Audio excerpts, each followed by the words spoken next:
Alright guys, let's test this one more time. I'm still trying to figure out if I want to sit on one side or fuck man, that was hella scary for me. Okay, hopefully I'm in the middle of the frame. What's going on guys? Welcome to another freaking video. So in this video we're going to be talking about how to get better at anything that you want or that you set your mind to, because everything is achievable, because everything is a skill. Just to help me get through the video, I went ahead and scripted the entire YouTube video. So hopefully you guys won't mind if I look down every time, or maybe I'll just put it right here. So basically this video is going to give you a basic skill mastery blueprint that you guys can follow in order to get better at anything that you want or you set your mind to, because everything is possible. So there was a time where I wasn't even able to do a push-up or maybe a pull-up, or maybe record a video and sit in front of the camera and shoot a specific video of myself, or maybe even after shooting the video I wasn't able to get myself to edit that specific video. And everything changed for me once I stopped focusing on the motivation and started focusing on the effort and the process. So in this video I'm going to be giving you the exact blueprint, or maybe the step-by-step guide that I followed in order to get better at anything. Just no fluff, just what works for you. It will definitely work for you because it has worked for me and a lot many others. So number one is define what getting better means to you. For example, if you can't define success, then you won't be able to achieve it. So that's the reason it is always important to define what it actually means to you. So what you want to do is basically define what success looks like to you. Even if it's doing push-ups, pull-ups, or editing a video or shooting a video, there is for a specific guide that you need to follow, and you need to define what you need to get better at and how you need to get better at it. So you need to define what you want to achieve, what your end goal is. Let's move on to number two. Number two, instead of focusing on the end goal, focus on the steps that you need to take that will help you achieve that goal or that specific result. For example, if you have given yourself a target that you want to be able to hit 25 kgs with the dumbbell press, or maybe 60 kgs with the bench press. So what you want to do is basically you have to build a specific habit that you need to lift daily in order to get to that specific level and increase your strength. So you definitely going to be starting off with 10 kgs, right? And then you're going to move up to progressive overload, and then going to go ahead and move on to the 15 kg dumbbells. And then that's how you progress step by step in order to achieve that specific end goal. Doing it step by step every day, making it into a specific habit and doubling down on it day to day, and then track those specific achievement at the end of the week, because you need to make sure that celebrate small wins, because if you don't get that kind of small wins and you don't celebrate those, you won't be able to understand what the end result was. Appreciate yourself in terms of stepping it at least one step forward, or maybe 2 or 3 steps forward, as much as depending on what you have defined the end goal to be, right? So let's move on to the third point, which would be practice in public. I'm just going to be giving you specific real life examples that I personally achieved in terms of my progress. Practicing these things in public would really help you gain the confidence that you will be able to do it in front of anyone, even if anyone's even watching, or if it's even that no one's even watching. It doesn't matter what people think. No one will be standing under the road for you. So you need to make sure that you get your ass up, improve on yourself rather than thinking of what people will think about you. Another thing that has helped me achieve this in terms of public confidence is, for example, I used to be very cautious about if I approach girls in in a public area, because my day job, again, that's what has helped me practice this a lot, because I've been in this job for about 3 to 3.5 years as well, and that's going to be it's about to be 4 years in maybe 2 months. In the beginning, when I joined the job, I was really afraid of striking a specific communication or a conversation, or maybe a small talk with any random stranger. People had approached me in the beginning and starting to build the conversation, and that is exactly what helped me to understand that people really want to talk to you and have a good conversation throughout the entire day, but it's just that people don't approach them directly, and that's the reason that they do not double down on improving themselves. Let's get back to the previous topic again. I was really freaking afraid of talking to girls before 3 years, and I would say, people who are watching this video now, and they would definitely say that I could not imagine this guy being afraid of talking to girls, because he's really spontaneous about it.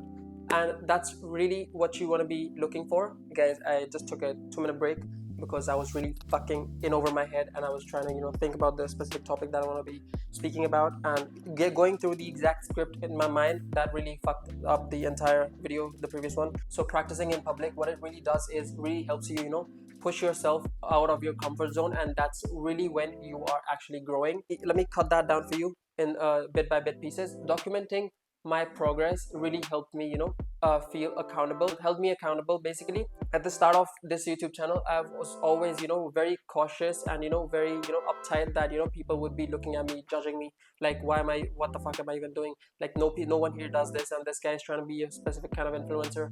And that really stopped me from getting out there and, starting a YouTube channel. But at the end of the day, once I made up my mind and once I stopped focusing on the motivation, I started focusing on the process. It really helped me, build that confidence that no one even actually gives a shit what you even do in public. And even they won't even be bothered. They'll just look at you, give you a reaction, get a laugh at you, and that won't even matter. Like, it's probably that, you won't even see that person in the next, like, for the rest of your life. Why the fuck do you even need to give a shit about what the other person thinks? And that's what exactly helped me, build the confidence in terms of speaking in front of the camera. Even now, it has been happening quite often, but again, you need to make sure that you cut out the negative comments and focus on your progress and the process. Right, let's move on to the next point. Get feedback in order to get better at that specific activity, what you want to be achieving. So for example, if your goal is to, get better at doing push-ups, or get better at having a small conversations with strangers, so what you need to do is basically, okay, let me give you examples for both. If you want to get better at doing push-ups, do the push-ups, do it daily, make it into a daily habit that you have to do 10 push-ups at least. And if 10 gets really easy for you, once you start enjoying the process of doing push-ups, then go ahead and include 10 to 20 more additions to it, progressively overload, and go ahead and build those levels to go ahead and get better at that specific thing. And the next point that I actually wanted to give you a specific insight about, which I fucking forgot. Wow, shit, man. Okay, about the small talk again. I actually forgot that specific topic for a second. So what we talked about is, building small conversations in public. So what I would like to you to do, challenge yourself. If you can't, go ahead and make small talk with anyone. Go ahead, go in public, find a specific random person that is, like, kind of busy, but kind of still, doing their own thing, like, for 2 or 3 minutes. If you observe the person that he's not doing anything, or maybe, he's wondering about something, he's maybe in his own thoughts for about, 3 to 4 minutes, then you can definitely go ahead, and it feels safe to approach that person. What I like to say is, it's kind of in the safer environment, maybe, because you want to make sure that, you protect yourself as well. You don't want to go ahead and go into a shady place and then look for that specific random person or a stranger to talk to, and then you end up gone missing, and you don't want to do that. So once you go ahead and get into a specific environment, you figure out which person you want to be approaching. Go ahead and, just sit next to them and then say, hi, how's it going? That's all it takes to start a small conversation. They're going to be telling you guys about how their day has been going, like, how's it going for them, if it's good, if it's bad. And you would really be surprised that people really want to talk about how their day is going. You just want to be making sure that, you put a spark to it, and they catch on it, and then they start building a conversation with you without you putting into the effort. You just need to go ahead and make the initial step. That would be to, hey, how's it going? That's all you need to do in order to build small conversation, and that's how you get better at communication. You need to go ahead and double down and practice more in terms of that specific action or that specific skill, and that's the only time when you get progress. I would also like to mention another thing, that, a quote has always stuck to me for the past 5 to 6 years, that practicing a specific skill for about 10,000 hours gets you to a pro level of achieving that skill. What I mean by that is, once you go ahead and practice a specific skill for maybe 10,000 hours at least, that's when you start getting the proficiency in that specific skill, or you get pro in that skill. Hopefully you guys can also see the difference, or, spot the difference from the first video that I posted and for this video. I have built a progress in terms of shooting videos and getting better at camera, or maybe the confidence on camera, right? So that's what you want to be doing. You need to make sure that you take small steps and go ahead and get those specific goals in and build a habit, guys. Okay, let's move on to the fifth point and the last point, which would be setting small deadlines and celebrating those small wins. Because again, everyone, like, people, you go ahead and live your life, you don't get appreciated for what you do, and it really takes away all the entire energy and the motivation out of you. Because trust me, I have been through it, I am still going through it, but it's just that you have to build your own life. No one's going to appreciate you for what you do for them, because at the end of the day, what you're doing for them is basically you are doing it for yourself, because that's what is sustaining you in terms of your daily bread and butter, right? So that's the kind of phrase that we use in the daily job as well, while training. So the main thing is, you have to make sure that you set small deadlines, and once you achieve those deadlines, compound actions and building on those actions, doing it daily and making it into a habit, because that is what is going to help you achieve that end goal. I had given myself a goal to lift 25 kgs again after the shoulder injury. I wasn't actually going to the gym regularly, but I was actually working out at home. That wasn't actually getting me closer to the specific goal, right? Because I wasn't actually lifting the progressive overload in a way of progressive overload that would really help me build up to the 25 kg dumbbells, or unless I had a suspended weight on my back and then doing the push-ups. But I didn't have that. So what that really made my mind shift is that I'm not achieving the goal. I won't be able to lift 25 kgs like this. I wasn't even going to the gym. So what I went ahead and did is, for a specific week, I went ahead and set goals that I have to be in the gym for at least 30 minutes, even if I am passing by, or maybe if I'm coming from work.